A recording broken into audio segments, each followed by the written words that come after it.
Halo semua, kita kembali ke pembelajaran mata kuliah Riset dan Statistik bersama saya Nigustia Ayu Eka atau dapat dipanggil Ibu Eka. Tujuan pembelajaran sesi ini adalah yang pertama, menggambarkan konsep-konsep di dalam mengembangkan penelitian kuantitatif. Yang kedua, mengidentifikasikan terminologi yang berkaitan dengan penelitian kuantitatif. Yang ketiga, membedakan antara proses keperawatan dan penelitian keperawatan. Yang keempat, mengidentifikasikan jenis dan langkah-langkah penelitian kuantitatif. Yang kelima, menggambarkan perbedaan antara penelitian kuantitatif dan kualitatif. Penelitian kuantitatif adalah proses formal, objektif, ketat, dan sistematis untuk menghasilkan informasi numerik tentang dunia. Penelitian kuantitatif dilakukan untuk mendeskripsikan situasi, peristiwa, atau konsep baru, memeriksa hubungan antar variabel, dan menentukan efektivitas intervensi terhadap hasil kesehatan tertentu. Beberapa contohnya adalah sebagai berikut. Yang pertama, menggambarkan penyebaran kasus flu setiap musim dan potensi pengaruhnya terhadap kesehatan lokal, nasional, dan global. Yang kedua, memeriksa hubungan antar variabel seperti menit menonton televisi per minggu, menit bermain video game per minggu, dan BMI anak sekolah. Yang ketiga, menentukan efektivitas program pencegahan jatuh pada tingkat jatuh pasien lansia yang dirawat di rumah sakit. Berdasarkan 3 contoh di atas, apakah bisa menentukan jenis penelitian kuantitatif yang mana? Kita akan belajar lagi lebih dalam. Penelitian, seperti halnya disiplin ilmu lainnya, memiliki bahasanya sendiri atau jargonnya sendiri. Beberapa jargon penelitian yang digunakan dalam penelitian keperawatan berakar dari ilmu sosial. Namun terkadang istilah yang berbeda digunakan dalam penelitian medis. Selain itu, beberapa istilah hanya digunakan oleh peneliti kuantitatif atau peneliti kualitatif, tetapi ada juga yang digunakan oleh keduanya. Terdapat 6 jargon penelitian yang secara umum perlu diketahui seorang peneliti, yaitu the phases and places of research, concepts, construct, and theories, variables, conceptual and operational definitions, data, dan relationships. Silakan membaca modul sesi ini untuk penjelasan lebih detail. Polit and Beck menjelaskan adanya perbedaan terminologi pada penelitian kuantitatif dan kualitatif.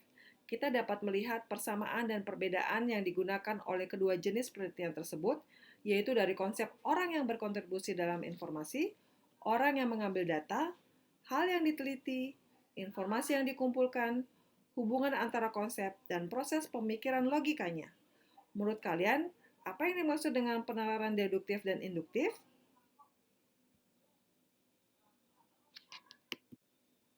Memahami penelitian kuantitatif membutuhkan pemahaman tentang istilah-istilah penting berikut ini: penelitian dasar, penelitian terapan, ketelitian, dan kontrol. Penelitian dasar kadang-kadang disebut sebagai penelitian murni atau bahkan penelitian bench. Penelitian ini mencakup penyelidikan ilmiah yang dilakukan untuk mengejar pengetahuan demi kepentingannya sendiri atau untuk kesenangan belajar dan menemukan kebenaran. Peneliti dasar mencari pengetahuan baru tentang fenomena kesehatan, dengan harapan dapat menetapkan prinsip-prinsip ilmiah umum yang seringkali memerlukan penelitian terapan untuk digunakan dalam praktik. Penelitian keperawatan dasar dapat mencakup investigasi laboratorium dengan hewan atau manusia untuk meningkatkan pemahaman lebih lanjut tentang fungsi fisiologis, kelainan genetik, dan kelainan yang dapat diturunkan, dan proses patologis. Penelitian terapan juga disebut penelitian praktis yang mencakup penyelidikan ilmiah yang dilakukan untuk menghasilkan pengetahuan yang secara langsung akan memengaruhi atau meningkatkan praktik klinis. Tujuan dari penelitian terapan adalah untuk memecahkan masalah, membuat keputusan, dan atau memprediksi atau mengontrol hasil dalam situasi praktek kehidupan nyata. Temuan dari penelitian terapan juga dapat sangat berharga bagi para pembuat kebijakan sebagai dasar untuk membuat perubahan untuk mengatasi masalah kesehatan dan sosial. Banyak penelitian yang dilakukan dalam keperawatan adalah penelitian keterapan karena para peneliti memilih untuk fokus pada masalah klinis dan pengujian intervensi keperawatan untuk meningkatkan hasil pasien. Penelitian terapan juga digunakan untuk menguji teori dan memvalidasi kegunaannya dalam praktek klinis. Para peneliti seringkali menguji pengetahuan baru yang ditemukan melalui penelitian dasar untuk mengetahui kegunaannya dalam praktik melalui penelitian terapan, sehingga pendekatan ini saling melengkapi. Rigor adalah upaya untuk mencapai kesempurnaan dalam penelitian yang membutuhkan disiplin, ketaatan pada detail, presisi, dan akurasi. Penelitian kuantitatif yang dilakukan secara ketat memiliki alat ukur yang tepat, sampel yang representatif, dan desain penelitian yang dikontrol dengan ketat. Menilai secara kritis ketelitian suatu penelitian melibatkan pemeriksaan alasan yang digunakan dalam melakukan penelitian. Penalaran logis, termasuk penalaran deduktif dan induktif, sangat penting dalam pengembangan penelitian kuantitatif. Aspek lain dari ketelitian adalah presisi yang mencakup akurasi, detail, dan keteraturan. Ketepatan terlihat jelas dalam pernyataan ringkas tentang tujuan penelitian dan pengembangan desain penelitian yang terperinci. Namun, contoh presisi yang paling eksplisit adalah pengukuran atau kuantifikasi variabel penelitian. Sebagai contoh, seorang peneliti dapat menggunakan monitor jantung untuk mengukur dan mencatat detak jantung subjek dalam database selama program latihan, daripada meraba denyut nadi radial selama 30 detik dan mencatatnya pada lembar pengumpulan data. Ketepatan sangat penting untuk transparansi dalam penelitian, sehingga peneliti lain dapat mengetahui secara eksplisit langkah-langkah dan elemen yang tepat yang membentuk sebuah penelitian. Ketepatan memungkinkan replikasi dan variasi yang diperlukan oleh ilmuwan lain untuk memvalidasi atau memperluas temuan. Kontrol melibatkan penerapan aturan oleh peneliti untuk mengurangi kemungkinan kesalahan, sehingga meningkatkan probabilitas bahwa temuan penelitian merupakan cerminan akurat dari realitas. Aturan yang digunakan untuk mencapai kontrol dalam penelitian disebut sebagai desain. Penelitian kuantitatif mencakup berbagai tingkat kontrol, mulai dari yang tidak terkontrol hingga yang sangat terkontrol, tergantung pada jenis penelitian. Tabel di slide memberikan contoh studi kuantitatif yang dibahas dan tingkat kontrol yang dicapai di dalamnya. Penelitian deskriptif dan korelasional dilakukan secara ketat, tetapi cenderung dirancang dengan kontrol penelitian yang minimal karena tidak ada intervensi yang diterapkan, dan peserta penelitian diperiksa sebagaimana adanya dalam lingkungan alamiah mereka seperti rumah, tempat kerja, sekolah, atau klinik kesehatan. Studi kuasi eksperimental berfokus pada penentuan efektivitas intervensi dalam menghasilkan hasil yang diinginkan dalam pengaturan yang dikontrol sebagian. Studi ini dilakukan dengan lebih banyak kontrol terhadap variabel-variabel luar, pemilihan partisipan, dan pengaturan dan pelaksanaan intervensi. Dan penelitian eksperimental adalah jenis penelitian kuantitatif yang paling terkontrol yang dilakukan untuk menguji pengaruh intervensi terhadap variabel dependen. Studi eksperimental sering dilakukan pada peserta dalam unit percobaan di lembaga kesehatan atau pada hewan di laboratorium. Sebagai contoh, untuk mempelajari tikus, memahami efek osteomalacia hipofosfatemik pada otot rangka.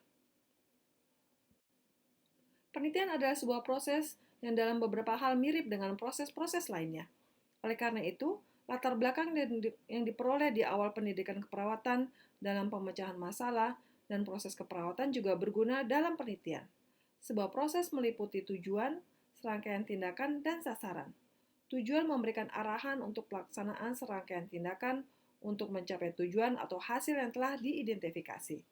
Langkah-langkah spesifik dari proses dapat direvisi dan diimplementasikan kembali untuk mencapai titik akhir atau tujuan. Tabel terlampir menghubungkan langkah-langkah proses pemecahan masalah, proses keperawatan, dan proses penelitian.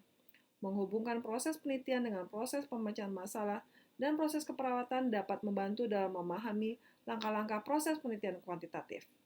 Jika dilihat dalam tabel terlampir, menurut kalian apa perbedaan dan persamaan dari proses keperawatan dan penelitian keperawatan? Bandingkan jawaban kalian dengan penjelasan di modul. Terdapat 4 jenis penelitian kuantitatif yang umum dilakukan yang termasuk dalam teks ini yang disajikan pada gambar. Jenis penelitian kuantitatif yang dilakukan dipengaruhi oleh pengetahuan saat ini tentang masalah penelitian. Ketika hanya sedikit pengetahuan yang tersedia, penelitian deskriptif dilakukan yang memberikan dasar untuk penelitian korelasional. Penelitian deskriptif dan korelasional sering dilakukan untuk memberikan dasar bagi penelitian kuasi eksperimental dan eksperimental yang lebih terkontrol. Kita juga akan membahas satu persatu dari jenis penelitian kuantitatif. Penelitian deskriptif merupakan penelitian yang menggambarkan status variabel yang diidentifikasi untuk memberikan informasi sistematis tentang fenomena. Penelitian korelasional adalah penelitian yang menentukan dan menginterpretasikan tingkat hubungan antara dua variabel atau lebih dengan menggunakan data statistik. Penelitian kuasi eksperimen adalah penelitian yang menetapkan hubungan sebab akibat di antara variabel, menggunakan kelompok yang tidak ditugaskan secara acak di mana secara logis tidak memungkinkan untuk melakukan uji coba terkontrol secara acak. Penelitian eksperimen adalah penelitian yang menetapkan hubungan sebab akibat di antara kelompok variabel yang membentuk suatu penelitian dengan menggunakan metode ilmiah. Berdasarkan tabel dari Baroga juga memberikan contoh masing-masing jenis penelitian. Silakan pelajari sendiri. Menurut Groove and Gray, proses penelitian kuantitatif melibatkan konseptualisasi proyek penelitian, perencanaan dan pelaksanaan proyek tersebut, dan mengkomunikasikan temuan-temuannya. Gambar terlampir mengidentifikasi langkah-langkah proses penelitian kuantitatif yang biasanya disertakan dalam laporan penelitian. Gambar tersebut mengilustrasikan alur logis dari proses tersebut karena satu langkah dibangun secara progresif di atas langkah lainnya. Proses penelitian digambarkan dalam lingkaran karena ada aliran bolak-balik ketika langkah-langkah penelitian yang berbeda dikembangkan dan diimplementasikan. Silakan dipelajari lebih detail langkah-langkah tersebut di modul sesi ini. Polit and Beck juga mempunyai langkah-langkah penelitian kuantitatif, dalam hal ini disebut dengan fase 1 hingga 5. Dalam penelitian kuantitatif, peneliti bergerak dari titik awal penelitian dengan mengajukan pertanyaan ke titik akhir mendapatkan jawaban dalam urutan langkah yang cukup linear, yang secara umum serupa di seluruh penelitian. Silakan membaca lagi lebih detail di modul sesi ini. Pada sesi ini kita telah belajar tentang konsep kuantitatif, sehingga perlu juga mengetahui perbedaan tentang penelitian kuantitatif dan kualitatif. Konsep penelitian kualitatif dapat dipelajari lebih mendalam di sesi lainnya. Terdapat perbedaan yang jelas dalam hal kelebihan, kekurangan, dan tujuan penelitian kuantitatif dan kualitatif. Di satu sisi, penelitian kuantitatif memiliki unggulan dalam hal keandalan dan generalisasi temuan, dan kemajuan dalam metode pengumpulan dan analis data telah meningkatkan keandalan dan generalisasi. Namun, penelitian kuantitatif menghadirkan kesulitan dengan analisis mendalam tentang fenomena dinamis yang tidak dapat diekspresikan dengan angka-angka saja, dan menginterpretasikan hasil yang dianalisis dalam bentuk angka. Di sisi lain, penelitian kualitatif memiliki unggulan dalam hal validitas yang mengacu pada seberapa akurat atau tepat sebuah fenomena diukur. Namun, penelitian kualitatif juga memiliki kelemahan dalam hal generalisasi yang lemah yang menentukan apakah suatu fenomena yang diamati dapat diterapkan pada kasus-kasus lain. Demikianlah pembelajaran kita pada sesi ini. Terlampir adalah referensi untuk sesi kita kali ini. Silakan membaca modul untuk penjelasan lebih detail. Selamat belajar!